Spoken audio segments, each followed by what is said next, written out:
That's another thing that's been normalized, and they literally call it the mom pooch. You put your mom pooch in your mom jeans, and that's something that's just been normalized, but it doesn't have to be that way.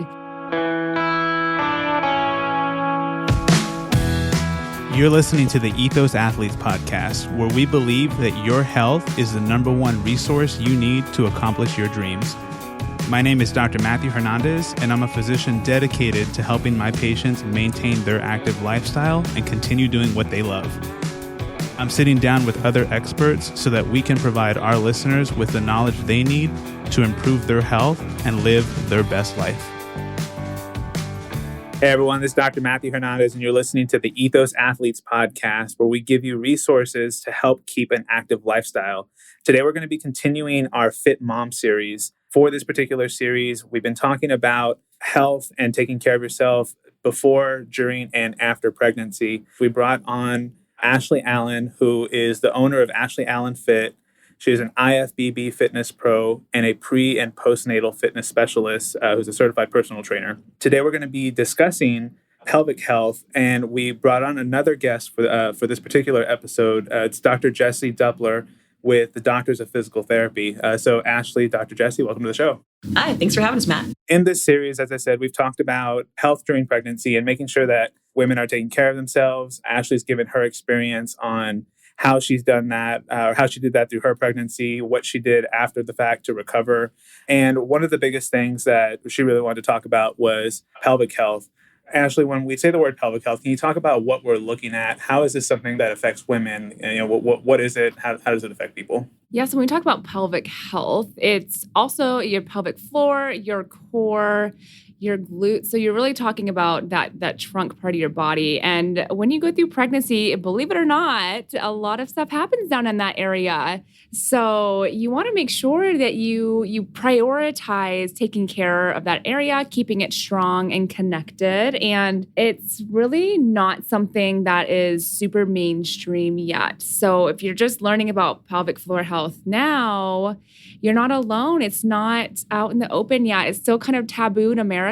That is one of the main reasons I wanted to talk about it, so that women can learn and know that certain things, feeling a certain way after you have a baby, is not normal, and it doesn't have to be that way. One of the biggest issues I didn't experience, but I know a lot of women experience just because I've seen it with my clients after they've had a baby, is bladder control. It's become normalized that women pee themselves when they work out or when they jump or anything like that. And that's not normal.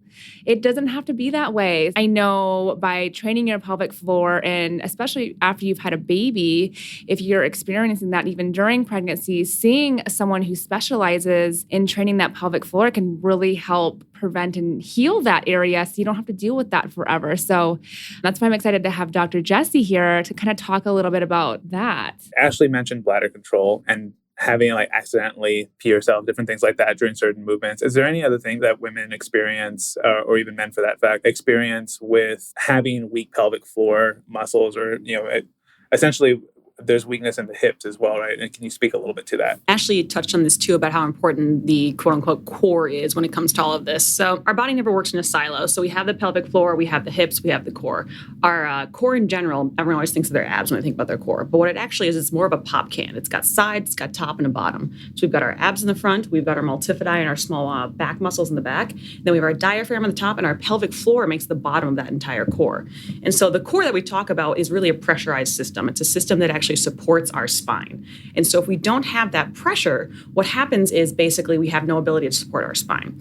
And so oftentimes what happens is, just like anything, there's the weakest link. Pelvic floor is typically the weakest link. And so when you do something like jump or, lift heavy, whatever is the weakest link is the one that's going to give out. And that's why typically we see urinary incontinence or something like that when people are lifting heavy loads or jumping, because this pelvic floor is not really ever trained. And so why that's a problem with people with pregnancy a lot of the times too is because obviously we have this baby in our pelvis now. And so what that's done is it's stretched everything. It's stretched our ligaments, it's stretched our muscles. And if we don't actually train all those muscles to basically work like they're supposed to again, then that they're never going to actually contract like they're supposed to. So that's where hips and everything else starts to come into the equation as well too, because we have something like over 40 muscles that connect to our pelvis. And so when we have any sort of stretching of those muscles, all the other muscles that connect to that pelvis also then are affected in some way. Typically what we'll see hip weakness that goes with that as well too. All of our muscles work on what's called a length tension curve. So if they're too close together or if they're stretched too far apart, they can't generate any force. And that goes for hip muscles, and that goes for all of our small pelvic floor muscles as well too. So if you think about basically taking a rubber band and stretching it to its very end capacity, eventually that's going to break on you. So now you don't have the ability to actually support yourself in either your hips or in your core as well too.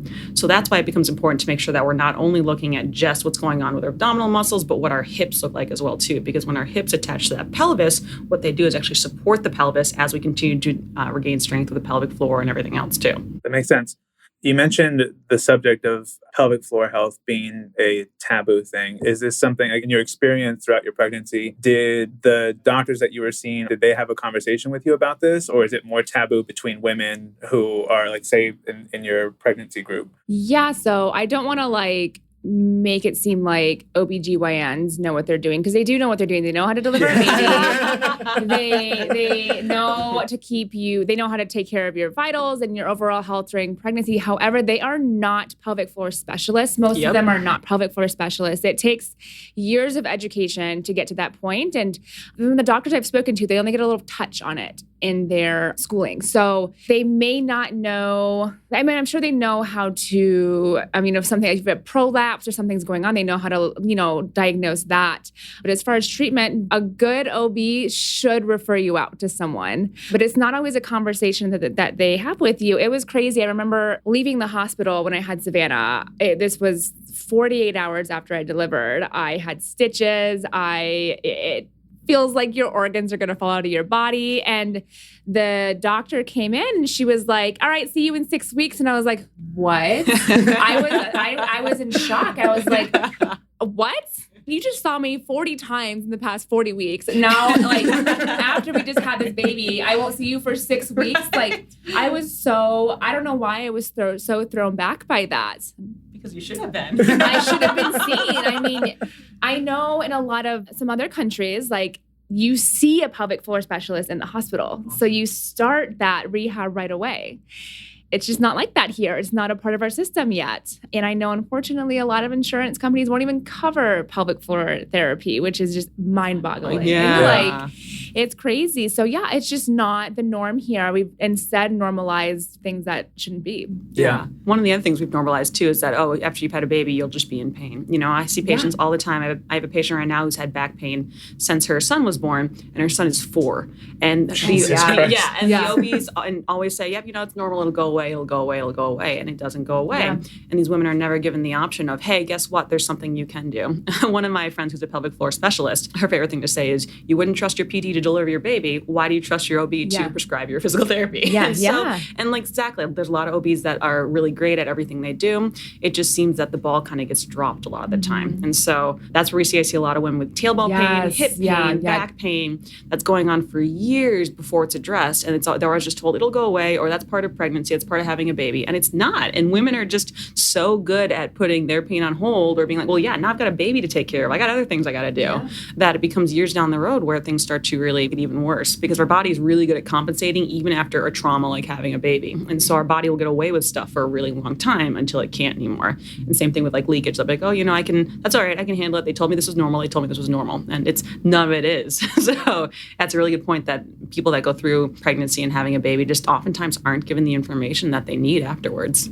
Yeah, that makes sense. In the last episode, we talked about how a lot of women tend to prioritize going and working out, especially if they're active, before pregnancy. They try and going out, starting to work out again. Dr. Jessie, in your expertise, is pelvic floor strengthening something that should be prioritized before they start working out as a whole, before they start trying to go back, progressing to get to the lifts that they were before? Is it something that should be prioritized beforehand, or? Prioritizing pelvic health means prioritizing the small stuff first, which is always what needs to happen. So any of the small muscles that we have in our body, we have stabilizers and we have movers. And all of our pelvic health muscles, all of our small hip muscles, all of our small back muscles, those are all of our stabilizers. When we have any sort of injury, not just pregnancy, any sort of back injury, a fall, anything, those small stabilizers tend to turn off immediately. immediately. And that's because our body always tries to protect us by just turning off the small stuff first. And so regardless of what's happening, it's basically like it's any other injury. Coming back, you need to start with the small things that stabilize you the most. And so when we say pelvic floor health, we mean not only the actual pelvic floor itself, so the muscles that actually control urination as well as actually support your pelvis, but also the muscles attached to it. So making sure that your spine is supported, making sure your hips are supported. Just like when I see my patients that have back pain with no sort of etiology, the first thing we look at is, okay, how are your hips moving? Can you control your movement? Because the biggest thing that ends up happening is we can't control our movement. And so then if you go, it's like, basically like anything, if you had someone come to the gym the first time and said, okay, go deadlift 200 pounds, we know that's not going to end up well. So starting back at the basics for anyone is really the important part. I mean, we'll go into a whole thing about what Kegels are and everything else, but there's, small exercises you can do for your pelvic floor. Not that I'm suggesting Kegels, they often are not what you need to do, but there's small exercises you can do for your hips as well too. And really, if you want to be high yield, that's where you want to start. How would women know that they're having a pelvic floor weakness problem? And then how common is that in women with pregnancy versus not pregnancy? Like, do we know any of that information or? I don't know any of that information, but I will tell you, if you've had a baby, you probably have some sort of pelvic floor impact. Okay. Just like if you've had spinal surgery, you have some sort of spinal musculature impact. Yeah. And I have patients that if you wanted to classify them as quote unquote pelvic floor patients, I have patients that are 50 and their kids are all in their 20s. And I have one patient she's 55, her kids are in their 20s. She's a CrossFit athlete and she has incontinence issues when she does double unders. And so, she's not had a kid in years and years and years and years, but come to find out, it's really her hips that have been out of place due to poor muscular function for years upon years upon years. So fixing that fixes the problem. So a lot of times things are masked as other things. A lot of people with low back pain come in who've had, again, kids years and years and years ago, and no one connects the two. And so we treat the impairment not just as similarly as we treat anyone that didn't have a pregnancy. So it's not necessarily that the stat is just related to women in pregnancies. We see a lot of people that have the same problems that all result from poor musculature function. If that makes sense. Yeah, that makes perfect sense. Okay. What is traditionally done when we're talking about pelvic floor strengthening? So you mentioned Kegels. I said, you want to say what people usually tell you? Yeah, so the doctor will tell you Kegels, and Kegels, like Dr. Jesse said, a lot of it has to do with the hips, and Kegels aren't necessarily a hip exercise. Mm-hmm. It's not. Yeah, Kegels is the one the OB will recommend. They don't tell you how to do them, the proper way to do them. They don't send you to, at least from my experience when I've talked to other moms, they don't tell you what to do. So you're like, okay, so I just squeeze and like, okay, and I just, okay. Am I doing this right? Am I doing it right? But if you talk to a pelvic floor therapist, someone who's like super specialized in this, they don't have you do Kegels. They teach you how to instead use your pelvic floor with your diaphragm and connect that breathing. A lot of work that I've done on my pelvic floor, a lot of it's just breath work, because when you're pregnant, you become a chest breather and not a belly breather. So you lose that connection to your core. And the way you regain that connection is through your breath and learning how to use that diaphragm again. It's crazy. You literally breathe in your chest. It's so weird. You can't even take a full breath. But you have to really learn how to do it after the baby comes out. But that's like a big part of pelvic floor recovery, is just that alone. Yeah. Anything to add, Dr. Jesse, as far as like some of the stuff that y'all look for? Yeah, so kind of like what Ashley said, like Kegels apparently are the only thing that I don't ever gets told. And so basically what they're trying to do is they're trying to tighten up pelvic floor muscles that they think are loose or weak or however you want to say it. But now the problem is these muscles typically are already super tight, because when a muscle is weak, what happens is it doesn't loosen up. It tightens up in an attempt to do a job it can't do. So now with a Kegel, what you're doing is you're just squeezing a muscle that's already tight and you're not activating anything else that connects to that muscle. Makes sense, yeah. And that's like what Ashley said, why diaphragmatic breathing and diaphragmatic work is so important. And that carries really well into actually like lifting athletes as well too, because the exact same thing happens there. What happens when you have a baby is you now have obviously this mass, right?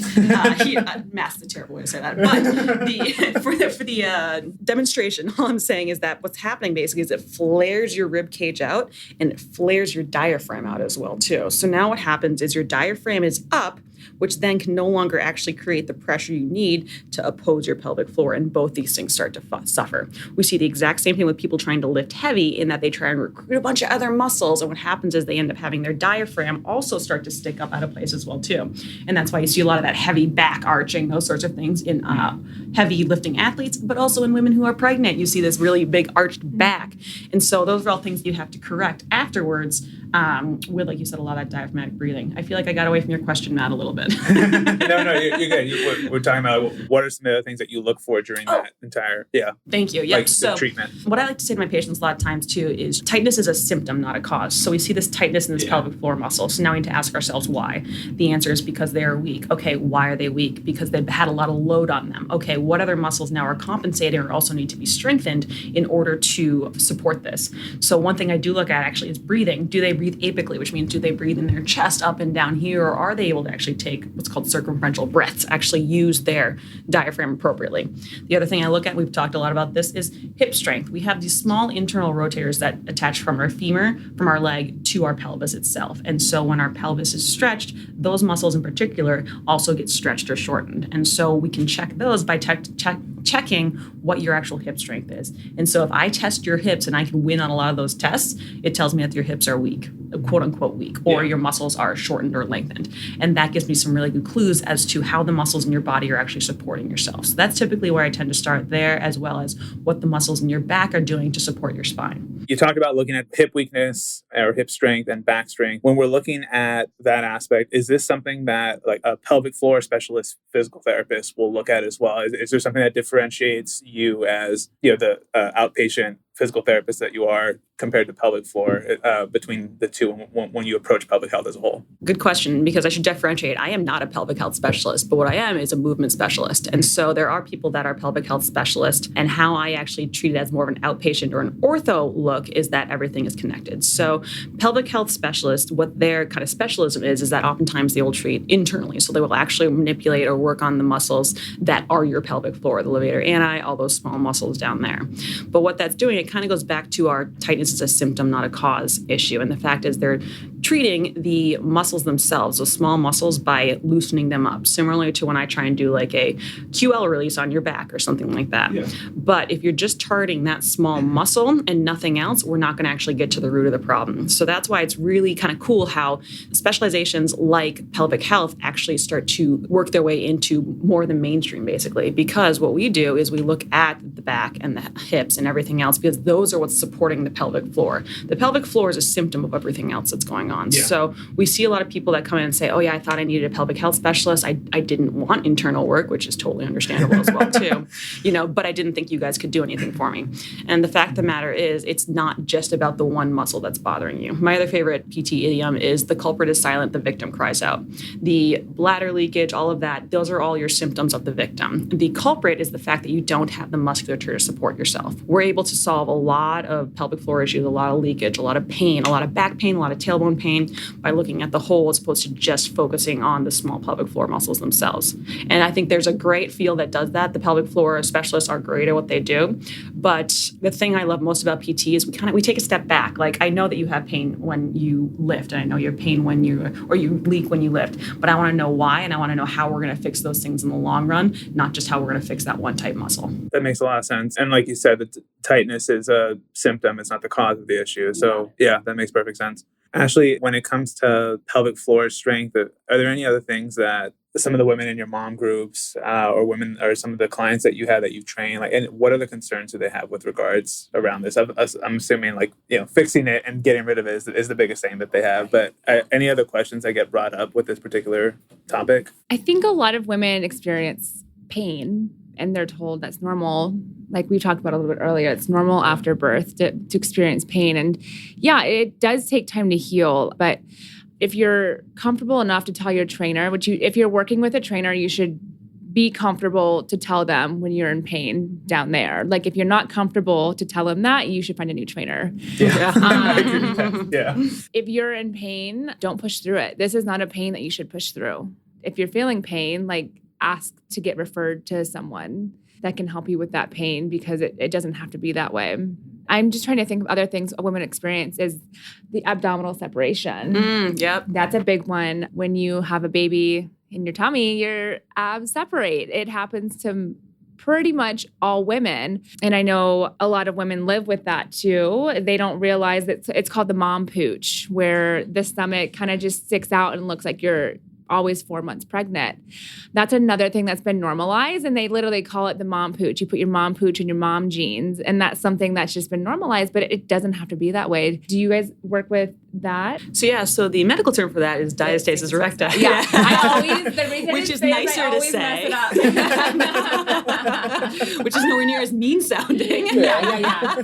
Actually, women who are more fit and have more muscle tone, more abdominal tone, typically see worsening of that as well, too. Interesting. Yeah, and that's because what happens is, so it's diastasis recti is a separating of the rectus abdominis muscle. That's your six-pack muscle. We have 3 other layers of abdominal muscle as well. So we've got our very deepest one is called our transverse abdominis, and that's the one that acts basically kind of like as a girdle that goes all the way around and wraps around our sides almost to our back. That's the most important one, and that's the one if you do sit-ups all day long is not really going to actually hit.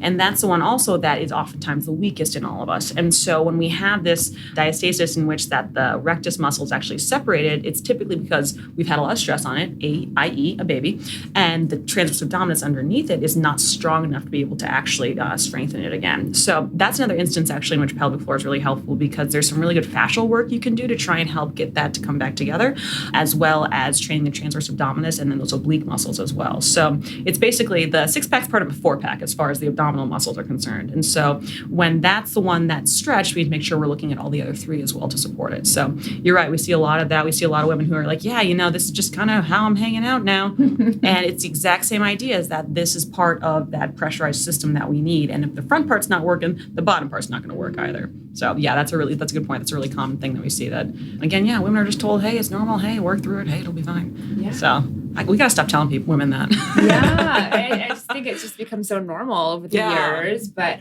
I know there's a lot of pelvic floor specialists on TikTok that talk about this a lot. Nice. And Instagram. So hopefully it just gets out there. And hopefully personal trainers like myself, they start educating themselves because if you train women, 80% of those women will have a baby or have had a baby at some point in their life. So you will be doing your clients a disservice if you don't get educated on this topic because women deserve better. Yeah. That's a great point to make. So you mentioned for someone who has a coach that they train with, if they have the fear of saying that they're having any issue, they should potentially find a new coach, right?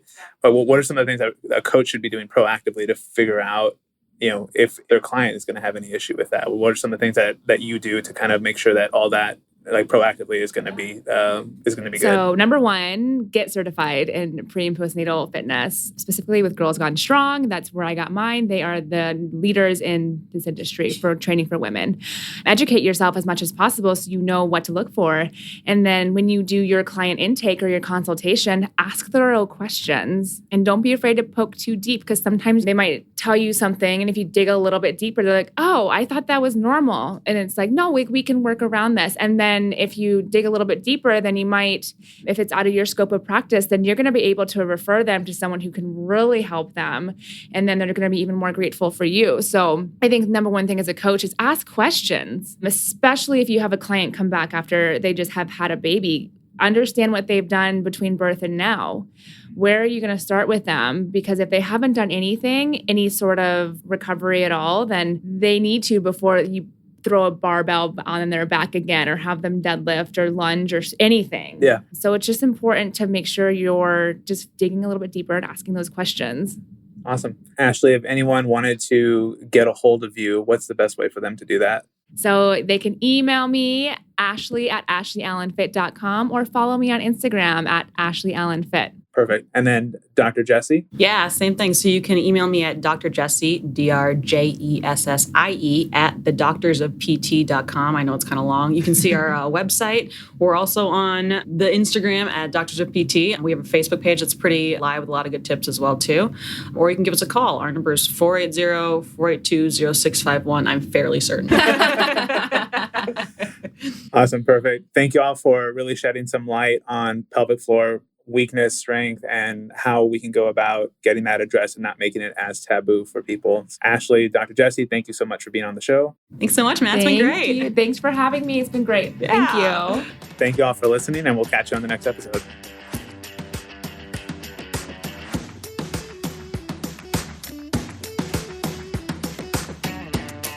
Having issues with low energy and staying mentally sharp? Your hormones can play a role on how much energy and focus you have throughout the day. Our team at Ethos Integrative Medicine loves working with busy individuals who want to feel their absolute best and get the most out of life. Ask our team how you can get more information to learn about our unique approach to hormones so you can continue to take on the world.